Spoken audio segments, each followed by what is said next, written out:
Hello everyone, আমি সুরভি। জ্ঞানজ্যোতি coaching centre পক্ষ থেকে তোমাদের সবাইকে জানাই আরো একবার স্বাগত। আজকে আমরা আলোচনা করব নবম শ্রেণীর দ্বিতীয় অধ্যায় থেকে একটি গুরুত্বপূর্ণ প্রশ্ন নিয়ে। দেখো আমাদের প্রশ্ন কি আছে। প্রাচীন কাল থেকে বর্তমান সময় পর্যন্ত পৃথিবীর গতি সম্বন্ধীয় পর্যবেক্ষণের যে ইতিহাস রয়েছে সেটা কিন্তু আজকে আমাদের আলোচনার বিষয়। তো কি আছে দেখো, পৃথিবীর গতি সম্বন্ধীয় বিভিন্ন পর্যবেক্ষণের ইতিহাস। বহু প্রাচীন কাল থেকে পণ্ডিতদের মধ্যে পৃথিবীর গতি সম্পর্কে অনেক মত পার্থক্য ছিল। তো পৃথিবীর যে গতি রয়েছে এটা নিয়ে বিভিন্ন পণ্ডিত ব্যক্তিদের মধ্যে কি ছিল, মতের পার্থক্য ছিল। এক একজন এক এক মতের ধারণা দিতেন। তারপরে কি আছে দেখো, প্রাচীনকালে বহু দার্শনিক, বিজ্ঞানী, ভূগোলবিদ, গণিতজ্ঞ, জ্যোতির্বিজ্ঞানী নানান তথ্যের উপর ভিত্তি করে কি করেছিলেন, পৃথিবীর গতি সম্পর্কিত নানান ধারণার কিন্তু ব্যাখ্যা দিয়েছিলেন। বিভিন্ন পণ্ডিত ব্যক্তি নানা রকম তথ্যের উপর ভিত্তি করে পৃথিবীর গতি সংক্রান্ত ধারণা বা মত তাদের দিয়ে রেখেছিলেন। কিন্তু এই ধারণাগুলির মধ্যে অনেক পার্থক্য রয়েছে। প্রত্যেকের ধারণার মধ্যে কিন্তু পার্থক্য রয়েছে। এই ধরনের পার্থক্যের ফলে কি হয়েছে, দু ধরনের মতবাদের সৃষ্টি হয়েছে। কি কি মতবাদ? একটা হচ্ছে পৃথিবী কেন্দ্রিক মতবাদ, আর একটি হচ্ছে সূর্য কেন্দ্রিক মতবাদ। এই পৃথিবী কেন্দ্রিক মতবাদে কি বলা হয়েছিল, প্রাচীনকালে পণ্ডিতেরা বা যারা জ্ঞানী ব্যক্তিরা ছিলেন তারা পৃথিবী কেন্দ্রিক মহাবিশ্বের ধারণায় বিশ্বাসী ছিলেন। অর্থাৎ পৃথিবীকে কেন্দ্র করে তারা মনে করতেন যে পৃথিবীকে কেন্দ্র করে যত গ্রহ, উপগ্রহ, তারপরে সূর্য সবকিছু কিন্তু পৃথিবীকে কেন্দ্র করে ঘুরছে বলে তারা মনে করতেন। পৃথিবীকে কেন্দ্র করে বৃত্তাকার পথে সূর্য, চাঁদ এবং অন্যান্য জ্যোতিষ্ক ঘুরছে। এদের মধ্যে Thales, Anaximander, Plato, Claudius, Ptolemy প্রমুখ ছিলেন প্রধান। অর্থাৎ যারা এই যে পৃথিবী কেন্দ্রিক ধারণাকে বিশ্বাস করতেন তাদের মধ্যে এই ব্যক্তিরা ছিলেন প্রধান। প্লেটো মনে করতেন ব্রহ্মাণ্ডে ঠিক মাঝখানে পৃথিবী অবস্থান করছে এবং পৃথিবীকে কেন্দ্র করে মহাকাশের সব জ্যোতিষ্ক ঘুরছে।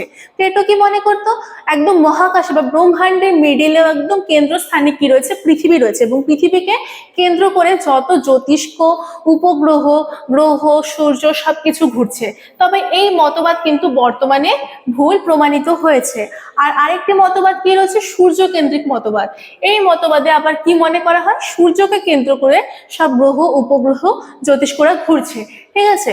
ভারতীয় জ্যোতির্বিজ্ঞানী আর্যভট্ট প্রথম বলেন যে পৃথিবী স্থির নয়, এটি গতিশীল এবং পৃথিবী প্রত্যেকদিন একবার করে নিজের অক্ষের চারদিকে পাক খায়। অর্থাৎ ভারতের জ্যোতির্বিজ্ঞানী আর্যভট্ট কিন্তু সর্বপ্রথম এই ধারণার কথা বলেছিলেন যে পৃথিবী এক জায়গায় স্থিরভাবে থাকে না, এটি গতিশীল এবং পৃথিবী করে প্রতিদিন একবার নিজের অক্ষের চারপাশে পাক খায় বা পৃথিবীর আবর্তন গতি রয়েছে যে, সেটা কিন্তু আর্যভট্ট প্রথম বলেছিলেন।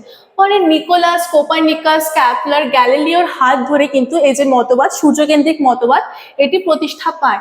পোল্যান্ডের জ্যোতির্বিজ্ঞানী নিকোলাস কোপারনিকাস তার দি রেভলিউশনিভার্স নামক গ্রন্থে প্রথম বিষয়টি উল্লেখ করেছিলেন। কে উল্লেখ করেছিলেন গ্রন্থে? পোল্যান্ডের জ্যোতির্বিজ্ঞানী নিকোলাস প্রথম হচ্ছে তার গ্রন্থে কিন্তু এই বিষয়টাতে সূর্যকেন্দ্রিক যে মতবাদ এটি উল্লেখ করেছিলেন। তিনি কি বলেছিলেন, পৃথিবী মহাবিশ্বের কেন্দ্রে অবস্থান করে না। তিনি বলেছিলেন যে পৃথিবী মহাবিশ্বের কিন্তু কেন্দ্রে অবস্থান করে না, সব গ্রহই সূর্যকে কেন্দ্র করে প্রদক্ষিণ করছে। প্রত্যেকটি গ্রহ, যে 8টি গ্রহ রয়েছে, প্রত্যেকটি গ্রহই কি করে, সূর্যকে কেন্দ্র করে তার চারপাশে আবর্তন বা প্রদক্ষিণ করে থাকে। অর্থাৎ তিনি প্রথম সূর্য কেন্দ্রিক মহাবিশ্বের ধারণা দিয়েছিলেন। অর্থাৎ তিনি প্রথম কি করেছিলেন, সূর্য কেন্দ্রিক যে মহাবিশ্বের ধারণা এটা লিখিতভাবে প্রমাণ দিয়েছিলেন। পরবর্তীকালে জোহান্স কেপলার বলেন যে গ্রহগুলি কক্ষপথ উপবৃত্তাকার। পরবর্তীকালে কে বলেছিলেন, জোহানেস কেপলার বলেছিলেন যে পৃথিবীর যে গ্রহগুলোর যে কক্ষপথগুলি রয়েছে এই কক্ষপথগুলি গোলাকার নয় বরং উপবৃত্তাকার। অর্থাৎ এই প্রকার কক্ষপথগুলি রয়েছে। ঠিক আছে। তারপরে কি আছে দেখো, গ্যালিলিও গ্যালিলি তার দূরবীক্ষণ যন্ত্রের সাহায্যে কি করেছিলেন, দূরবীক্ষণ যন্ত্রের সাহায্যে উপগ্রহগুলি গতিবিধি পর্যবেক্ষণ করে এবং সূর্য কেন্দ্রিক মতবাদকে সমর্থন করেছিলেন। পরবর্তীকালে গ্যালিলিও কি করেছিলেন, তার যে দূরবীক্ষণ যন্ত্র রয়েছে সেটি আবিষ্কার করে উপগ্রহে যে গতিবিধি রয়েছে সেই গতিবিধিগুলিকে পর্যবেক্ষণ বা পরীক্ষা নিরীক্ষা করে যে সূর্য কেন্দ্রিক মতবাদটি রয়েছে এটাকেই সমর্থন করেছিলেন। পরে 1687 সালে স্যার আইজাক নিউটন মহাকর্ষের সূত্র এর সাহায্যে প্রমাণ করে যে সূর্য আয়তনে পৃথিবী এবং অন্যান্য গ্রহ অপেক্ষা অনেক বড় হওয়ায় সূর্যের আকর্ষণে পৃথিবী সহ অন্যান্য যে গ্রহগুলি রয়েছে সেগুলো সূর্যের চারদিকে প্রদক্ষিণ বা পরিক্রমণ করছে।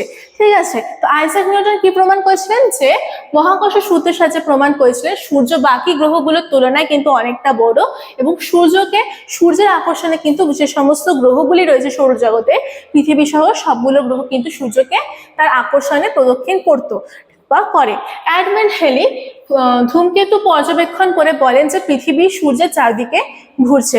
বর্তমানে আধুনিক যন্ত্রপাতির সাহায্যে প্রমাণ করা গেছে যে সূর্য কেন্দ্রিক যে মতবাদটি রয়েছে অর্থাৎ যে মতবাদে বলা হয়েছে যে সূর্যকে কেন্দ্র করে গ্রহ উপগ্রহ সমস্ত জ্যোতিষ্কগুলি ঘুরছে সেই মতবাদটি কিন্তু সঠিকতা লাভ করেছে। তো আজকে আলোচনা কিন্তু এতটুকুই ছিল। সবশেষে একটি ছোট্ট ইনফরমেশন আমি দিয়ে রাখছি, দেখো তোমরা যারা ভাবছো আমাদের সাথে যুক্ত হবে, স্ক্রিনে দুটো নাম্বার দেওয়া আছে, যে কোনো একটি নাম্বারে কিন্তু তোমরা কল করে আমাদের সাথে যুক্ত হয়ে যেতে পারো। সুযোগগুলি পাচ্ছ, দেখো নোটস পেয়ে যাচ্ছ, পিডিএফ পেয়ে যাচ্ছ, ডাউট থাকলে সেটা ক্লিয়ার করার সুযোগ পেয়ে যাচ্ছ। এছাড়াও recorded classes, suggestions, mock test এবং লাইভ ক্লাসেস কিন্তু তোমরা আমাদের সাথে যুক্ত হয়ে যাওয়ার পর পেয়ে যাচ্ছ। তো আজকে কিন্তু এতটুকুই ছিল, দেখা হচ্ছে পরের ক্লাসে। Thank you.